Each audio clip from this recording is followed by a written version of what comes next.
All right, Karriem, can you talk about your growing up in Newark field projects and what led you to the martial arts? I was born and raised in the Phillips-Field projects in Newark, New Jersey. What was it like growing up in the projects back then? It was great back then. We never knew what ghetto was. We never knew what hardship was because it was a family. It was a housing project, but families knew one another. It was a friendly atmosphere. We had showers when the summertime, the showers come on. We had a basketball court. We played football, baseball. We played soccer. And the older people in the project, men, showed us how to play the sports. So coming up in the projects was wonderful. A lot of people talk about who they fought, who they beat, but a lot of people also know that sometimes it's not who you fought or who you beat, but it's who you trained under and who trained under you. Can you talk about that? Well, who you trained under and who trained under you?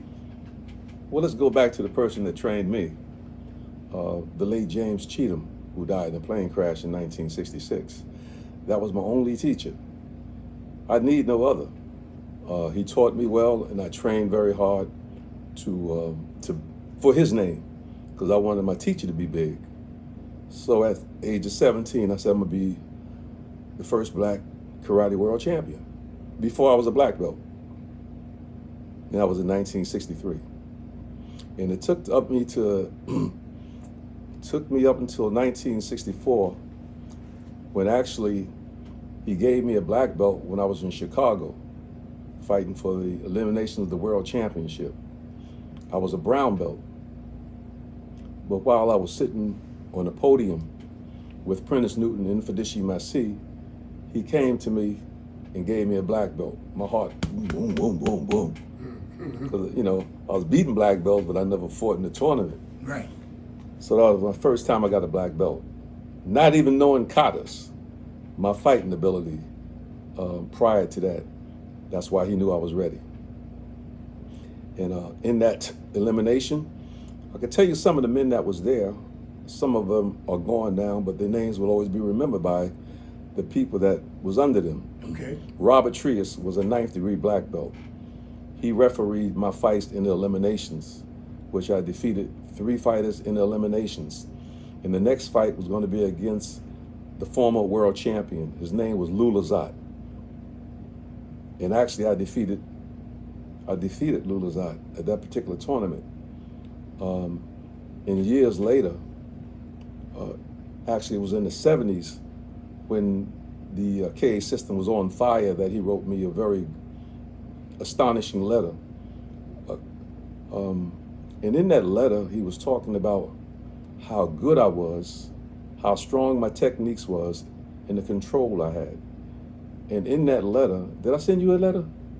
Yes, sir. I sent you that letter. Well, yes, you read it, right? I read it from Robert Trias. Right, Robert. And talk about who was Robert Trias as well. Robert Trias briefly was the head of the style of karate, kendo. He was in a big association. He was a big man then. I didn't even know he was big as he was until I read the letter. But he said in that letter that he had never, out of all the fighters that he had seen in karate, that he had never seen a fighter with my strength, speed, technique, and control.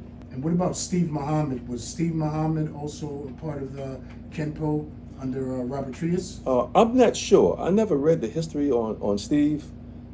Back then, I didn't even know about Steve Muhammad. Later on, going through the magazines, I saw a lot about Steve Muhammad and that he was an outstanding fighter. June Reed was Jeff Smith's teacher.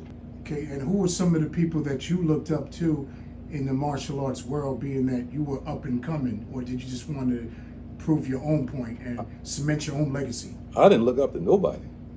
The only person I relied on was my teacher. And once he taught me, I didn't need nothing else because I was beating guys in the streets. and I wasn't worried about guys in the tournament because they say you got to fight with control in the tournament. You have to pull your punches. So my fights in the street was very few because, let me tell you one incident. It was a gang called the Barracudas in Newark, New Jersey. And I used to give little canteens, you go there to dance and everything. And this guy wanted to dance with this young lady from the projects, beautiful girl, her name was Barbara Finley. I'll never forget it, she's gone now. And he forced her to dance. So me being a promoter of the dance at that time, I interrupt him. I stepped in between him and started dancing with her, and then backed away and said, I'm okay. And I turned around and he cold copped me. This guy cold copped me, right? So I pulled back, right, and tore his tail up, and they broke it up, right? Later, to find out that he was the leader of this Barracuda gang, right? So I was hunting for him. So one day I saw him between Avon Avenue and Bergen Street. And I said, hey, I want you, stay right there. We're gonna finish this fight, because they had broke the fight up at the canteen, right? And I got a little close to him. I said, come on, I'm ready.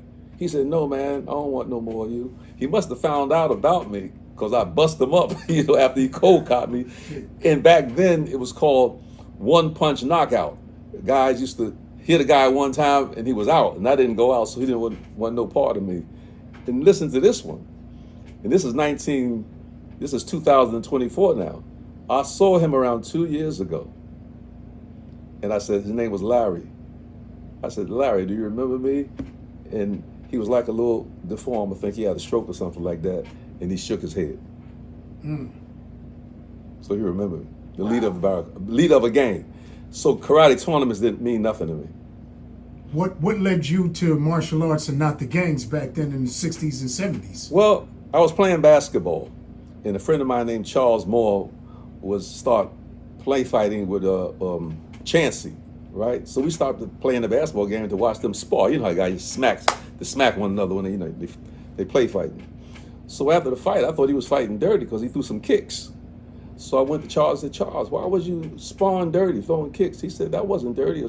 I was doing karate. We didn't know what karate was. I was 17. I said, that's dirty fighting. He said, no, it's called karate. So I said, where did you learn it from? He wouldn't tell me. So I waited till later on when his mother came home. I went to his house and said, Miss Moore, Charles was doing a little fight, but he was throwing some kicks, and he said he learned karate. So I said, he wouldn't tell me where it was. So she told me where the school was. And that's my first time ever seeing karate. And when was the first time you went to an actual tournament for fighting? My first tournament was at the karate school, James Cheatham School. Now I'm beating all the white belts in the school, destroying them. But at the contest, you're nervous. I was nervous, so I took a third place. I still had that trophy at this big. I took a third place. So and later on in life, I realized because you take a third place at some time in your life, don't mean you're a third place fighter. Right. Because after that just ignited me. And the first time fighting in front of a lot of people gets you nervous. Right. So that's why sometimes even now in boxing, you hear a champ say he haven't experienced what I've experienced. That you get a certain nervousness, and you do things that you ordinarily wouldn't do. So after that nervousness, that never happened to me again, because I was fully prepared.